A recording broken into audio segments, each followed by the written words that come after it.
Students, अपने first unit के third topic जो कि है हमारा data collection about children in different context, कि अलग अलग संदर्भों में बच्चों से रिलेटेड डाटा इकट्ठा करना, उसके अब हम सेकंड पॉइंट की तरफ चलेंगे। सेकंड जो कंटेक्स्ट है कि किस तरह से हम बच्चों के बारे में डाटा इकट्ठा कर सकते हैं, वो है हमारा इंटरव्यू, साक्षात्कार। इसमें क्या क्वेश्चन होगा हमारा कि what do you mean by interview, describe the main elements, characteristics, objectives and types of interview. कि साक्षात्कार होता क्या है, सबसे पहले उसके मीनिंग को समझेंगे, फिर उसके मुख्य तत्व, विशेषताएं, उद्देश्य और प्रकारों के बारे में इस क्वेश्चन में हम बात करेंगे। देखिए, जो हम अभी पिछले क्वेश्चन में बात करी थी नेचुरलिस्टिक ऑब्जर्वेशन की, हम डाटा इकट्ठा करने के लिए ऑब्जर्वेशन का या क्वेश्चनियर्स का, इन विधियों का हम प्रयोग कर सकते हैं, उनके उपयोग से हमें डाटा मिल सकता है। लेकिन कभी कभी अनेक अवसरों पर क्या हो जाता है, निरीक्षण के साथ साथ साक्षात्कार द्वारा भी हमें डाटा इकट्ठा करना पड़ता है। जो बच्चे का डेवलपमेंट हो रहा है, जो बाल विकास है, उसमें हमारा ये साक्षात्कार विधि तभी संभव होती है कि जब बच्चा अपनी समस्या के बारे में खुद बता सकता है। मतलब ये नहीं है कि छोटे बच्चे से का ही हम इंटरव्यू ले सकते हैं, हम उन बच्चों का इंटरव्यू ले सकते हैं जिसको खुद से अपने प्रॉब्लम के बारे में पता हो और वो उसे व्यक्त करने में सक्षम हो।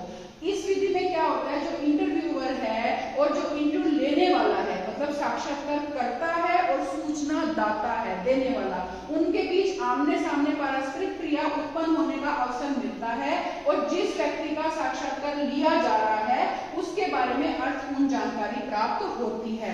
मतलब नेचुरली बात है, साक्षात्कार इंटरव्यू जब होगा उसमें दो व्यक्ति होंगे ही होंगे, एक इंटरव्यू लेने वाला, एक इंटरव्यू देने वाला। तो इसमें क्या होता है, उन दोनों के बीच में पारस्परिक क्रिया उत्पन्न होने का अवसर मिलता है, आपस में क्रिया होती है और जिस व्यक्ति का साक्षात्कार इंटरव्यू लिया जा रहा है उसके बारे में अर्थपूर्ण जानकारी हमें प्राप्त होती है, जो इंटरव्यू ले रहा है उसे जानकारी प्राप्त हो रही है। आइजिंक ने अपने डेफिनेशन में कहा है, साक्षात्कार वह साधन है जिसके द्वारा मौखिक अथवा लिखित सूचना प्राप्त की जाती है। आइजिंक ये कहते हैं कि ये साक्षात्कार ऐसा साधन है कि जिसके द्वारा हम चाहे मौखिक रूप में या लिखित रूप में हम सूचना प्राप्त कर लेते हैं। ऐसे मोजर की डेफिनेशन है, साक्षात्कार एक सामाजिक प्रक्रिया है जिसमें साक्षात्कारकर्ता तथा सूचनादाता दो व्यक्तियों की पारस्परिक क्रिया सम्मिलित है। नेक्स्ट करना कि इसमें मोजर यूं कहता है कि दो व्यक्ति हमारे होते ही होते हैं इसके अंदर, एक इंटरव्यू देने वाला और एक इंटरव्यू लेने वाला, तो उनकी पारस्परिक क्रिया सम्मिलित होती है। जो साक्षात्कार विधि है उसकी व्यक्तिगत विशेषताएं जो हैं, वातावरण का प्रत्यक्षीकरण, समस्याओं और तनावपूर्ण परिस्थितियों का सामना करने का ढंग, उसकी आकांक्षाएं, आशाएं तथा भय आदि की अभिव्यक्ति के साथ साथ उसके चिंतन एवं व्यक्ति के गुणों का तर्कपूर्ण मूल्यांकन करने की विधि है। मतलब ये जो हमारा साक्षात्कार है, ये जो हमने आइजिंक की, मोजर की डेफिनेशन देखी, उनके आधार पर भी हम कह सकते हैं कि इससे क्या निकल के आया हमारा, कि साक्षात्कार विधि जो है व्यक्तिगत विशेषताओं के बारे में बताती है और वो विशेषताएं क्या है, वातावरण का प्रत्यक्षीकरण है, समस्या और तनावपूर्ण परिस्थितियों का सामना, की तनावपूर्ण परिस्थितियों को कैसे सामना कर रहा है जिसका हम इंटरव्यू ले रहे हैं उसके बारे में जानकारी इकट्ठी कर रहे हैं, उसकी आकांक्षाएं क्या है, आशाएं क्या है, किन चीजों से भय है उसको, तो ये सब हम तर्कपूर्ण मूल्यांकन करने की जो एक विधि है वो साक्षात्कार होता है। साक्षात्कार का उद्देश्य मेनली हमने ध्यान में रखते हुए कि हमारा मेन एम है क्या साक्षात्कार का, उस उद्देश्य को ध्यान में रखते हुए इसके आकार का, रूप का हम निर्धारण करते हैं।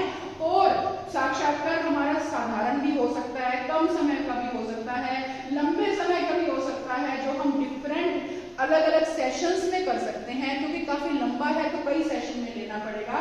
मेनली जो इंटरव्यू है, जो साक्षात्कार है, दो श्रेणियों में रखा जाता है जिनके लिए हमारे भिन्न भिन्न शब्द होते हैं। जैसे कि इंटरव्यू हमारा फॉर्मल या इनफॉर्मल हो सकता है, स्ट्रक्चर्ड या अनस्ट्रक्चर्ड हो सकता है, क्लोज या ओपन हो सकता है। जो हमारा इंटरव्यू है उसका उद्देश्य क्या है, उसका एम क्या है, उसके अकॉर्डिंग हम देखते हैं कि इंटरव्यू इनमें से हमारा कौन सा है।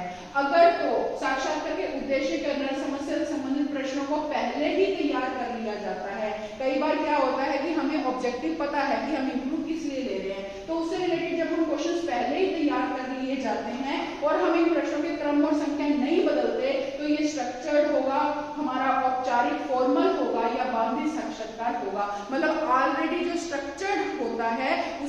क्वेश्चंस वगैरह हम सब पहले से डिसाइड करके रखते हैं। और अगर साक्षात्कार में प्रश्नों को पहले से हम तैयार ना करें, स्थिति के अनुसार प्रश्नों की संख्या व क्रम को घटा बढ़ा सकें, तो उसी अपेक्षित समय में हम देखें तो ये जो प्रवृत्ति है कि एट ए टाइम हम क्वेश्चन रेडी कर रहे हैं, कम कर रहे हैं, ज्यादा कर रहे हैं, तो ये असंरचित मतलब अनस्ट्रक्चर्ड है, ओपन है, इनफॉर्मल है। तो ये हमारा डिसाइड करेगा कि हमारा ऑब्जेक्टिव क्या है हमारा इंटरव्यू लेने का, और उस हिसाब से पता लगेगा हम फॉर्मल ले रहे हैं या इनफॉर्मल इंटरव्यू ले रहे हैं, स्ट्रक्चर्ड ले रहे हैं या अनस्ट्रक्चर्ड ले रहे हैं। जब ये साक्षात्कारकर्ता साक्षात्कार प्रारंभ कर रहा है, उसका संचालन कर रहा है, उसके आधार पर ये निर्भर करता है कि सूचनादाता से वो सूचनाएं कैसे निकालेगा, क्योंकि उसने जिसका इंटरव्यू ले रहा है उसके बारे में सूचनाएं इकट्ठी करनी है। तो साक्षात्कार प्रारंभ जब करेगा, इंटरव्यू प्रारंभ होगा, तो वो देखेगा किस तरह से संचालन करना है। कनायन ने कहा था एक सफल साक्षात्कार के लिए 3 मुख्य आवश्यकताएं हैं, मतलब मेनली 3 पॉइंट्स का ध्यान रखना है। सबसे पहले सूचनादाता को ये मालूम होना चाहिए उससे कौन सी सूचना अपेक्षित है।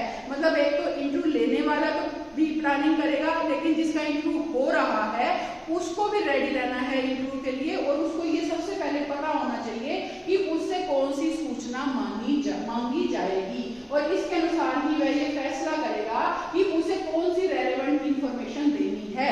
मतलब जो उससे पूछा जा रहा है उसका जवाब उसने क्या देना है, तथा उसे किस संदर्भ में अपने उत्तर अभिव्यक्त करने हैं, कि किस तरह से वो अपने आंसर्स देगा। साथ साथ सेकंड पॉइंट क्या है कि साक्षात्कारकर्ता सूचनादाता से जिस सूचना की अपेक्षा रखता है वो उसके पास होनी चाहिए, तभी वह प्रश्नों का सही ढंग से उत्तर दे पाएगा। मतलब वो सूचना उसके पास होगी तभी तो वो इंटरव्यू लेने वाले को जवाब दे पाएगा। एक सफल साक्षात्कार के लिए जो तृतीय थर्ड पॉइंट है वो मेनली मोटिवेशन है, जो सूचनादाता को प्रश्नों के सही उत्तर देने के लिए प्रेरित करती है। मतलब क्या है कि वो मोटिवेट हो इंटरव्यू देने के लिए, तभी वो ठीक से जवाब दे पाएगा। साक्षात्कार प्रारंभ में तथा चलता रहने में सहयोग देती है। परस्पर घनिष्ठता स्वाभाविक होनी है, मतलब वो दूसरे से रिलेट भी हो, इंटरव्यू देने वाला इंटरव्यू लेने वाले से रिलेटेड भी हो, जिससे वो उसके ऊपर पूर्ण विश्वास कर पाए, घनिष्ठता हो, उसको समझ पाए कि जो मेरा इंटरव्यू ले रहा है वो मेरी सूचनाओं को गोपनीय रखेगा। और साथ साथ इंटरव्यू ऐसे एकांत में होना चाहिए जहां पे सूचनादाता को भी ये पता हो कि यहाँ पे इंटरव्यू होगा, और मेरी जो मेन जो बातें हैं, जो आंसर्स मैं दूंगा, जो अपनी जानकारी दूंगा, वो गुप्त रखी जाएगी। और जो साक्षात्कार लगा समय उसके उद्देश्य और सूचनादाता की आय पर निर्भर करता है। मतलब कितने समय में इंटरव्यू होगा ये डिपेंड करता है कि उस इंटरव्यू का उद्देश्य क्या है, वो साक्षात्कार लिया क्यों जा रहा है। अगर हमें सूचना ज्यादा लेनी है, ज्यादा व्यक्ति के बारे में जानकारी लेनी है, तो एक ही लंबे समय में इंटरव्यू लंबा लेने की बजाय उसे हम कई सेशंस में भी कर सकते हैं।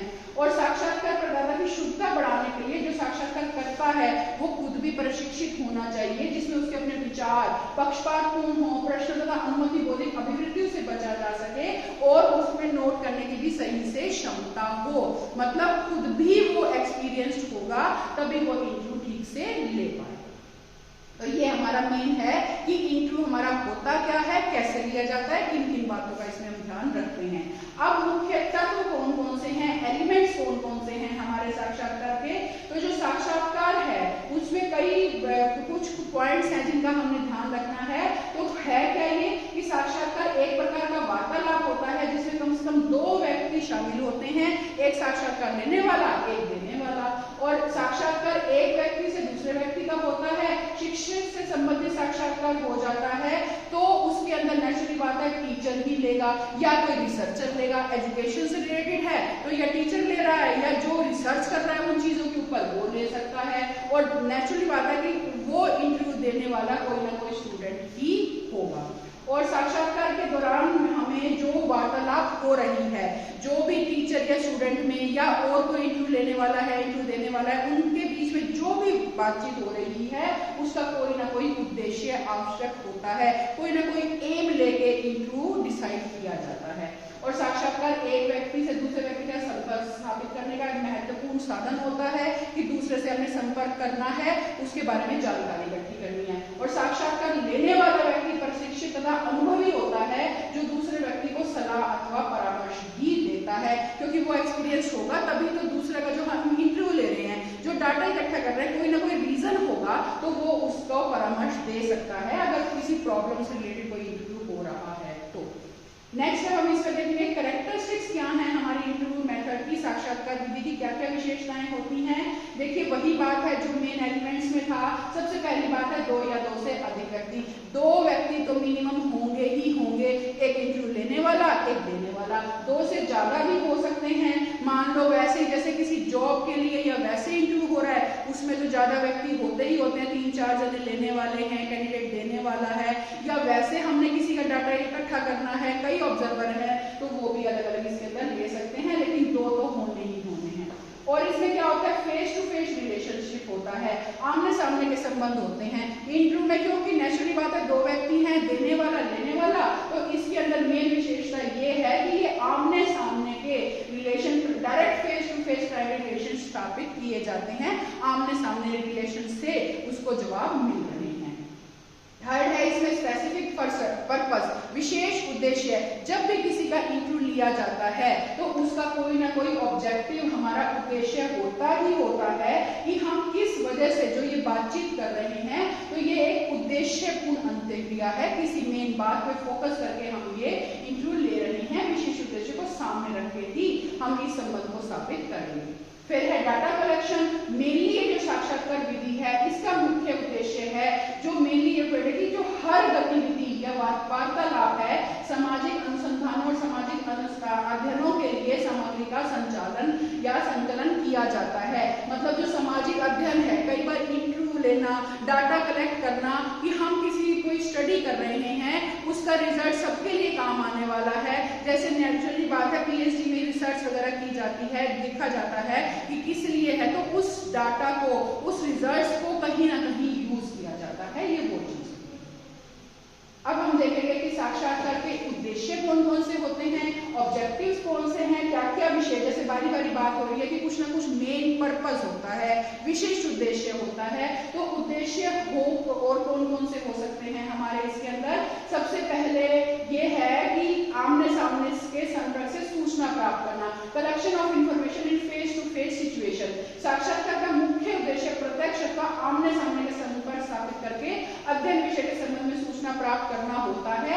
वास्तव में जो साक्षात्कार प्रवृत्ति है, मनुष्य की भावनाओं, मूल्य, उद्वेगों, मनोवृत्तियों का अध्ययन किया जाता है, और इन सभी के अध्ययन के लिए आमने सामने के प्रत्यक्ष संबंधों को स्थापित करना अत्यंत आवश्यक होता है।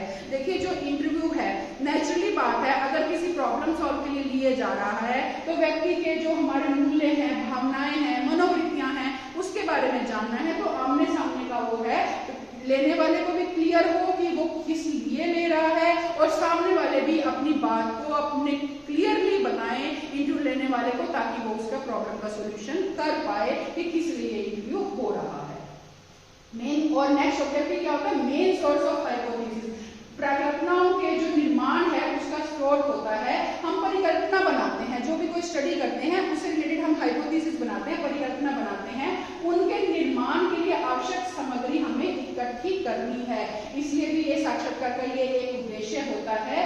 जो साक्षात्कारता के समय अनुसंधानकर्ता को व्यक्तिगत और सामाजिक जीवन के संबंध में काफी बहुमूल्य जानकारी प्राप्त होती है, उसके आधार पर ही जो रिसर्चर है, जिसने रिसर्च करनी है मेन पॉइंट्स के ऊपर, वो जब जानकारी इकट्ठी करेगा तभी वो अलग अलग व्यक्ति की भावनाओं, विचारों, मनोवृत्ति से रिलेटेड जो जानकारी उसने प्राप्त करी उसी को अपने रिसर्च में इंक्लूड करके उससे रिलेटेड रिजल्ट देगा, ताकि जो फिर सामाजिक क्रियाएं और व्यक्तिगत अंतःक्रियाएं हैं उनके रिलेटेड जो भी हमारी हाइपोथेसिस होती हैं वो उन्हें बता पाए, ताकि उसे पता हो कि वो क्या कर रहा है।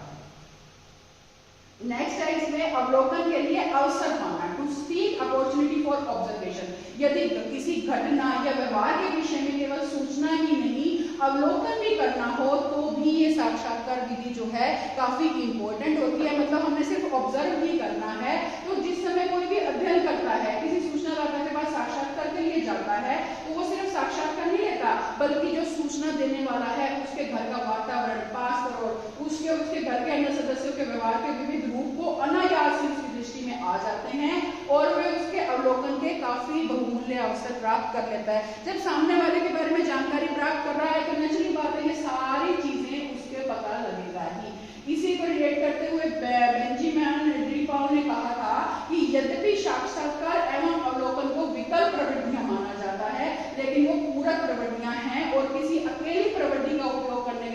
पर उनके सम्मिलित प्रयोग से अधिक उत्तम ज्ञान दृष्टि प्राप्त होती है। मतलब क्या है कि हम इनको एक विकल्प प्रवृत्तियां कि हमारे लिए विकल्प है, हम इनका यूज कर सकते हैं, माना तो जाता है, लेकिन ये पूरक प्रवृत्तियां भी होती हैं क्योंकि इसके बिहाफ पे ही हमारे पास डाटा कलेक्ट होगा। हम रिसर्च के लिए इंटरव्यू ले रहे हैं, हम डाटा इकट्ठा करेंगे तो हम अपनी रिसर्च कंप्लीट कर पाएंगे। तो इसीलिए ये दोनों प्रवृत्तियां काफी इंपॉर्टेंट है, मतलब साक्षात्कार को और अवलोकन को ही, इनको हम जो है जैसे नेचुरलिस्टिक ऑब्जर्वेशन था, ये इंटरव्यू है, इनके काफी हमें लाभ होते हैं डाटा कलेक्ट करने में। नेक्स्ट है हमारा इसके अंदर फोर्थ पॉइंट, गुणात्मक तथ्यों का संकलन, कलेक्शन ऑफ क्वालिटेटिव इंफॉर्मेशन। जो सामाजिक तथ्य मूल रूप से गुणात्मक होते हैं, जो विचारों, भावनाओं तथा लोक विश्वासों के रूप में मनुष्य के अंतर जगत में फैले होते हैं, वो व्यक्तिगत भी हो सकते हैं, सामूहिक भी हो सकते हैं और अन्य साधनों के द्वारा हम प्राप्त नहीं कर सकते। देखो, जो हमने बच्चे के बारे में, क्वालिटी के बारे में जानना है, तो नेचुरली बात है कि वो हमें बच्चों से ही, जिनके ऊपर हम रिसर्च कर रहे हैं, उनसे ही मिल सकते हैं या उन ग्रुप से मिल सकते हैं और कहीं से हम वो डाटा कलेक्ट नहीं कर सकते। तो जो क्वालिटी हमने इकट्ठी करनी है, हमने डाटा कलेक्ट करना है, तो वो बच्चों से ही इंटरव्यू के थ्रू ही हो पाएगा।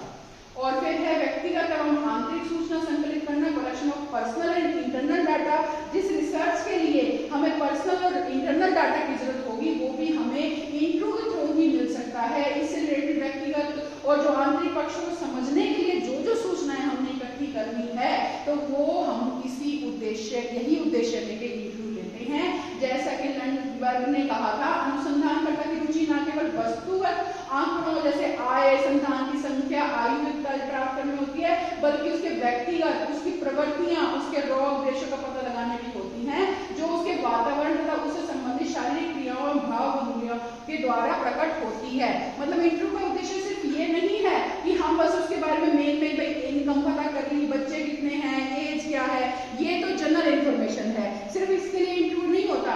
मेन उसका एटीट्यूड क्या है, उसकी पर्सनैलिटी कैसी है, उसके अंदर कमी क्या है, मतलब अगर कोई वो प्रॉब्लम फेस कर रहा है या वैसे एज ग्रुप के ऊपर हमने कोई रिसर्च करना है, तो ये डिटेल स्टडी, जब हम उसके बिहेवियर के बारे में डिटेल स्टडी करेंगे, तभी हमें एक्चुअल इंफॉर्मेशन मिल पाएगी, तभी हमारी रिसर्च भी कंप्लीट होगी, या जो इंटरव्यू जिस लिए लिया जा रहा है वो उसका ऑब्जेक्टिव हमारा फुलफिल होगा।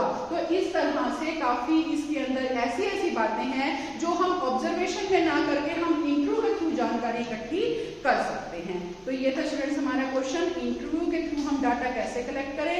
उम्मीद करती हूँ आपको ये अच्छे से समझ में आया होगा। अगर आप इससे रिलेटेड कोई भी क्वेश्चन पूछना चाहते हैं तो कमेंट्स बॉक्स में कमेंट्स करके पूछ सकते हैं।